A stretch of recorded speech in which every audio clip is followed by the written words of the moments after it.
Hello, everyone. Welcome to another episode of Modern Business Operations. Today, I have the pleasure of having Gianna, the Chief Human Resource Officer at Exabeam. Thank you for joining me. Yeah, thanks, Sagi. I'm super excited to be here.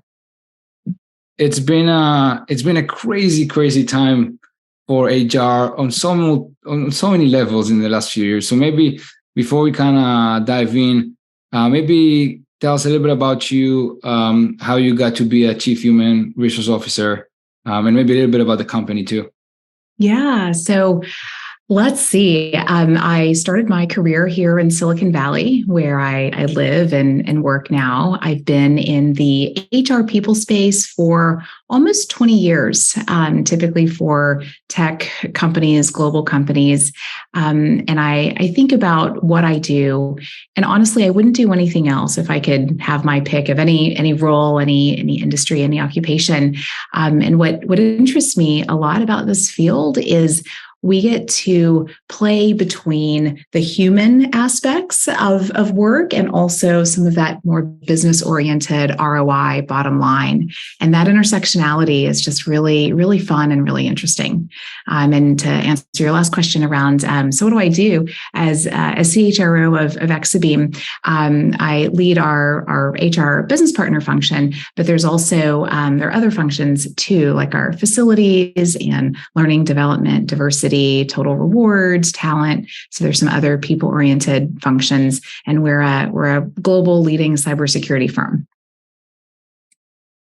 Awesome. Well, you kind of like hit the nail on the head right up front there, right? The connection or the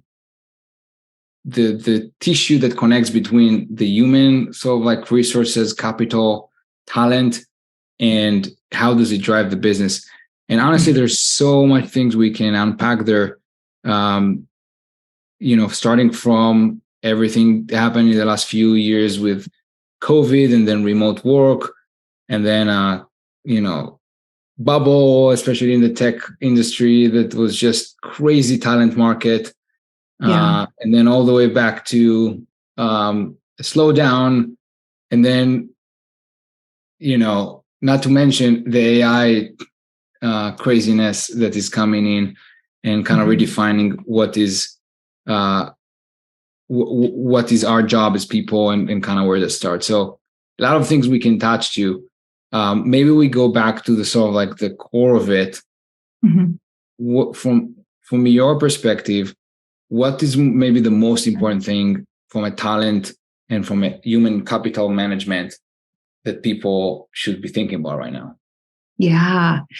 Well, one of the things I think about first and foremost is we've been through a lot the last 3 years, right? So in the last 3 years, we've gone through not only a global pandemic that made the world literally pause in its tracks, but we've also, at least in the US especially, gone through a racial reckoning process. There's been political upheaval in our world right now. There's geopolitical instability. We live at a time when our politics are very, very divisive and polarizing. And so I think for leaders to take a minute to just pause and realize, wow, we as human beings have undergone a ton of change and destabilization in the last several years. Now we're through, I hope, the worst of the pandemic, and many of us are starting to reemerge, recenter, find our new normal. And what I think is exciting about this time is during the pandemic, there were a lot of advances in technology, in AI, as you're talking about, in predictive analytics, in a lot of those fields. And as we go back into the world, I think you're seeing HR professionals and business leaders leverage a lot of that incredible technology and insight. I see the world of predictive analytics being a really, really hot one right now. We've got Gen Zers entering the workforce in droves, and they are changing fundamentally the way that work happens. So all of this change, I personally find really exciting, but I also think it's vastly important that we have a very empathetic and open ear as we work with our employees. I even forgot about the political device. You're right. It's just more and more things in the Gen Z point is really solid. So how do you kind of go about it? So being more empathetic, I feel, being a startup founder and CEO, there was definitely a very clear shift of focus. Maybe I should say, in the last pre-pandemic even, but definitely heightened in the pandemic of, talent first kind of a mentality. Like, how do you make sure you retain talent? How do you make sure you kind of like get the best people and like the best culture and the best fundamentals, but then with the bubble and sort of like excess, if you will, it kind of went maybe to the extreme. And that's not new, but like, I don't know, I felt like it was in the extreme on the benefits or perks even. Forget about like sort of like fundamentals, health benefits, which are just critical being a human being, but just in general, like wrapping paper of like all this, and then a sudden crash with, when the economy went back down, it's sort of like awakening of like, wait a second, that's not sustainable or effective, and I don't know, I'm a parent. And so as a parent, it's very, you want to wrap your kid with like the best of stuff, but that's actually a lot of times not what's going to make them successful. And so, I'm always intrigued with that part. And so, talked about empathy. Maybe we can kind of like double click into, how do you think through that? How do you guys, maybe work through that or things you've seen to go about that? Yeah, well, I have to just to digress for one quick second. When you're talking about being a parent, I'm also a parent, and my 10-year-old, very much there are times where I literally want to get bubble wrap and wrap her up to protect her from just the world at times, and then my higher self gets the best of me, which is good. And I pause and I say, okay, Gianna, it's actually not a good long-term sustainable solution to wrap one's child in bubble wrap. You want them to be able to experience and learn and grow. I think with empathy, what's effective, I believe, is having a very humble, so humility-focused approach and saying, okay, I don't know everything. I don't know what every employee's experience is like, both in life, but also at our workplace. So what I first want to do is just pause and listen. I want to try to understand what's important to you, what matters, what's going to improve the employee journey here, and then really listening for meaning and understanding and envisioning as best one can what the experience is like for another person. I think when we can pause and do that, that is the birthplace of empathy. Then after that, yes, we can create programs and, all kinds of different structures and frameworks and KPIs and, all of the other business, elements here. But it starts by pausing and really understanding what's on the minds of our workforce and our employees, what's going to enrich their experience here, which I would then say will enable them to stay with the company longer, be more productive, be more innovative when we have that empathy approach. And so I completely agree. And so when you kind of bring this back to that tissue between the the employee and people focus and with the like business ROI and stuff. So you lead with empathy. I like this. It's very, very practical, kind of like understanding what is their experience, what is their priorities, what are the things that they kind of where they're coming from. How do you bring this then to get more result, right? More business result, or better, staying longer with the company. But again, not from a bubble wrap perspective, like I'll just give you the chocolate and then you're gonna like me. Yeah. But instead, like building that trust. Yeah. So I'll give you some real world examples of what leading with empathy might look like. So many organizations will do annual engagement surveys or employee surveys, and that is a formulaic approach to aggregate mass listening, if you will.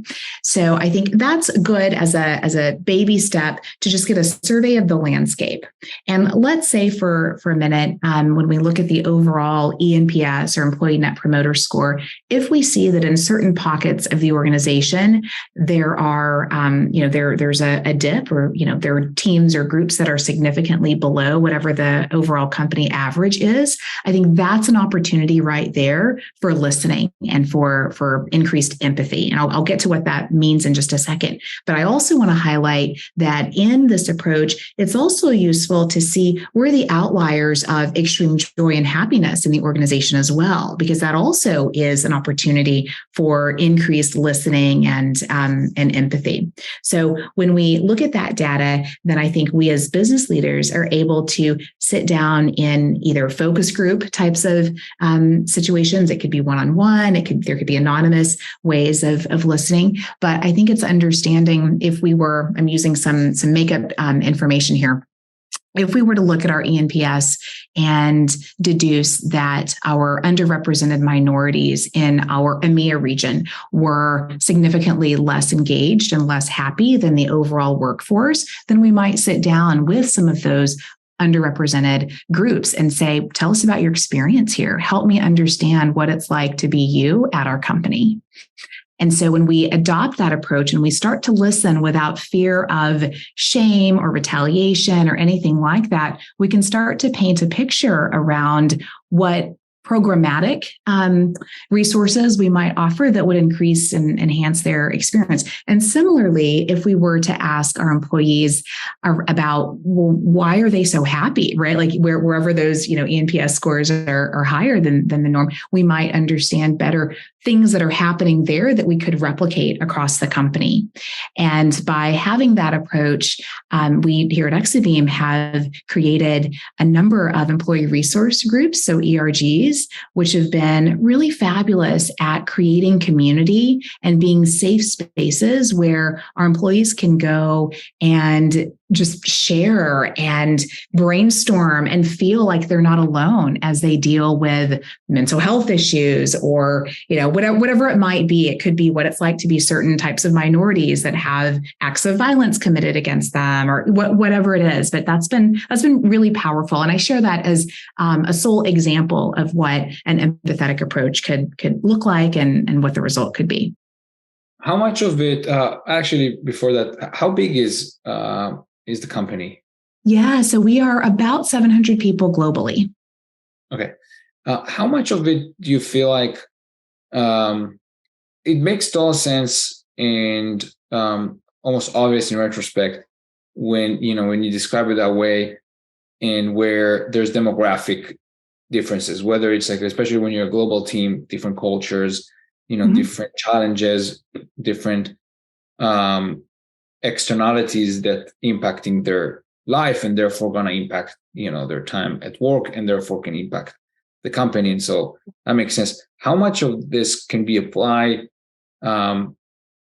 just departmental or like team level, right? Absolutely, it can be. And I think what's really exciting about this moment in HR, but in business, is we've got such fabulous technology that we're able to look at data and people analytics through multiple different lenses. So you're right, the demographic one is an example.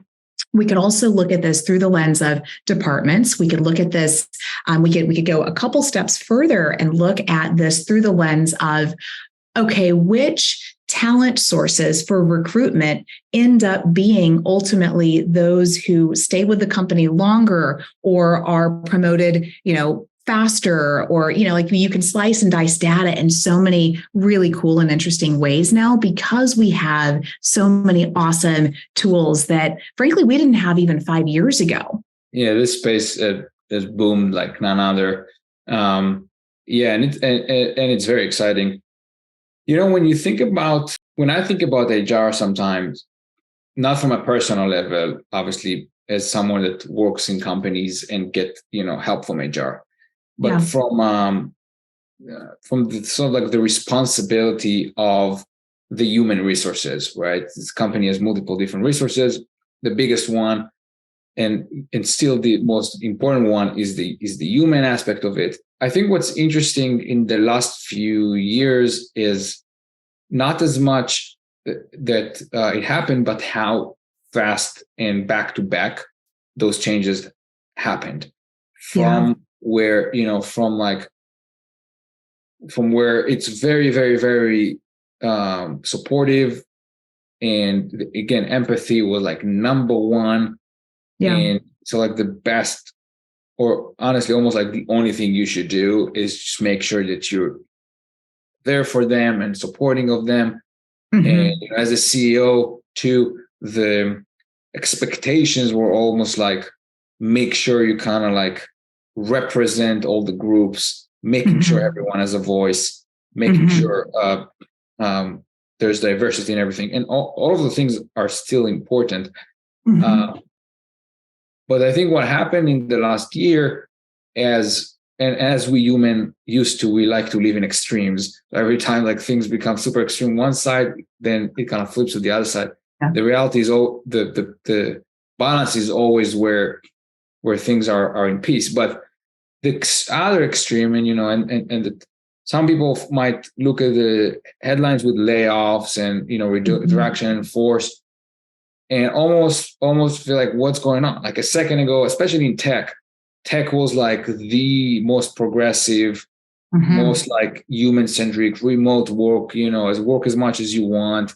People even started talking about 4 days weeks, and then moved almost like overnight to a place where, wait a second, you're bleeding money, you're being inefficient completely. Performance is very low. And so as an industry, I'm talking about as a whole, and you're bloated. You have too many, you spend too much money, you have too many resources. So to me, again, going through that experience, the word human resource was only human at first. We didn't think about it as resources, like culturally, I mean. And then it moved to like trying to avoid the fact that it's human and only think about it as a resource. And of course, the reality needs to be in the middle.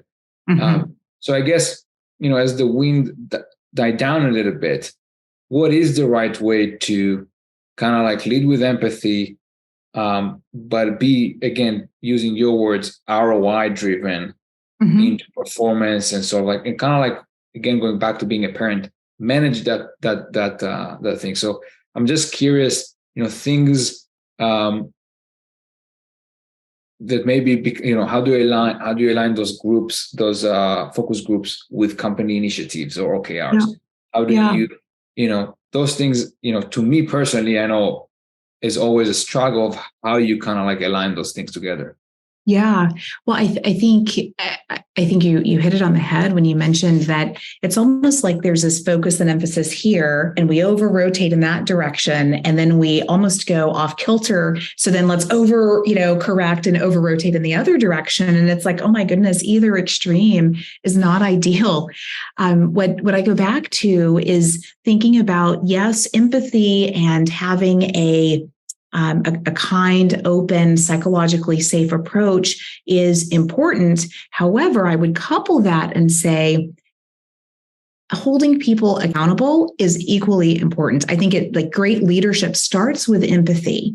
That said, we can't be empathetic to a fault that we then are, and it's like an extreme egregious example would be we're just going around listening all the time, not doing anything, and just, not holding people accountable. Like that is also not a good outcome. I think the best is listening to employees about their experience, making changes and modifications and updates based off of that. And at the same time, holding them accountable for achieving whatever the goals and metrics of success are that we've mutually defined. And I would say that almost every single time when someone is not performing well, I believe that there's either a change in the role that's needed, or it's just not the right environment anymore for that individual. I fundamentally believe that humans are good and that humans want to do great work. And so I think when we have someone who's not performing well, then we have an obligation to hold them accountable, but also to communicate openly. And if it's not working, to create a safe space and environment where we kindly help them find their next opportunity is what I think of it as. And I truly mean that in a shame-free, guiltless, really honoring way. And there should be no remorse or shame in situations where a workplace might not be right for someone anymore. That's okay. That there's nothing wrong with that if we do this in a very open and honest way. Yeah, essentially, there's no good or bad. There's just good or bad fit. There's a good fit or a bad fit. Right, exactly. Yeah. And I think that's where, if we have environments where we as businesses and as business leaders are clear about who we are, what we value, how we engage and work with one another, we then are also listening to our employees about their experiences and modifying and tweaking the environment and ways of working, but then also being clear with employees about our business goals and the way that we want them to either increase sales or drive product delivery dates and miles, like whatever it might be. And then, if someone isn't performing, then we're honest about that and open and give that person a chance to either evolve their current role or I've even offered, true statement, to help some of my team members find their next opportunity, right? Like it's that much of an okay thing. Like we should be at places where we want to be, where we're thriving and doing good stuff. Yeah, that makes sense. So you mentioned, once you lead with empathy, you then can go into building the frameworks and processes. And we in this podcast we talk a lot about what like people first processes and processes that are optimized for extracting a lot from people as as sort of like the center of operation, but maybe, if you can share some examples of like some best practices that you've seen. You already mentioned something like the group, I forgot the acronym. The employee resource groups. Yeah, exactly. The employee resource group. Yeah. What other processes or like sort of like best practices you've kind of seen that works real well during this time? Wow. Let me think about that for a second. I'll have a little bit of a live stream of consciousness. So let's see. The first thing that comes to mind is having various avenues for listening. So in other words, our workforce is diverse and people may not always feel comfortable raising their hand or talking out loud, or whether this is in person or in a Zoom, conversation. So there are technology and tools out there that enable listening in a mass scale that also protects anonymity. As an example, Slido is a tool that we use here at Exabeam, and it allows us in our monthly all hands types of meetings for people to type questions anonymously into an online place, and then other employees can upvote the questions that that they would like. They can also add their questions or whatnot. So that's an example of an avenue that's that we've received a lot of really positive feedback around, because it enables massive listening at scale. Let's see. I think also from a process standpoint, being as open and transparent as we can be about various processes we have going on. So as an example, being clear with employees about the merit process. What are, how does that happen? What's the overall budget? What are eligibility rules and guidelines around that?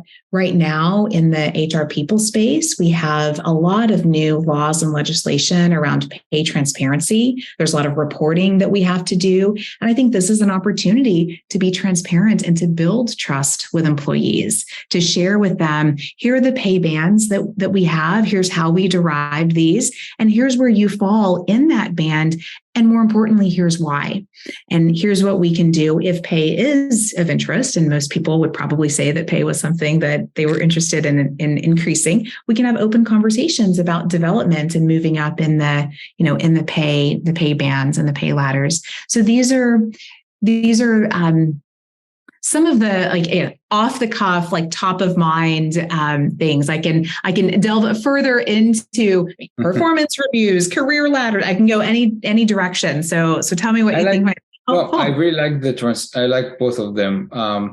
I think I always had, I personally, is my personal opinion, right? But I always had a hard time with anonymity surveys unless there's enough statistical significance. Right, because otherwise, it's less actionable, and so making those. So I like the idea of those questions that people are voting, and then because the action of this feedback is, here's a question that we would talk about in the audience. Sometimes anonymity surveys, it kind of goes to the entire company or whatever, and then people just write a bunch of stuff. Really hard to take action on them.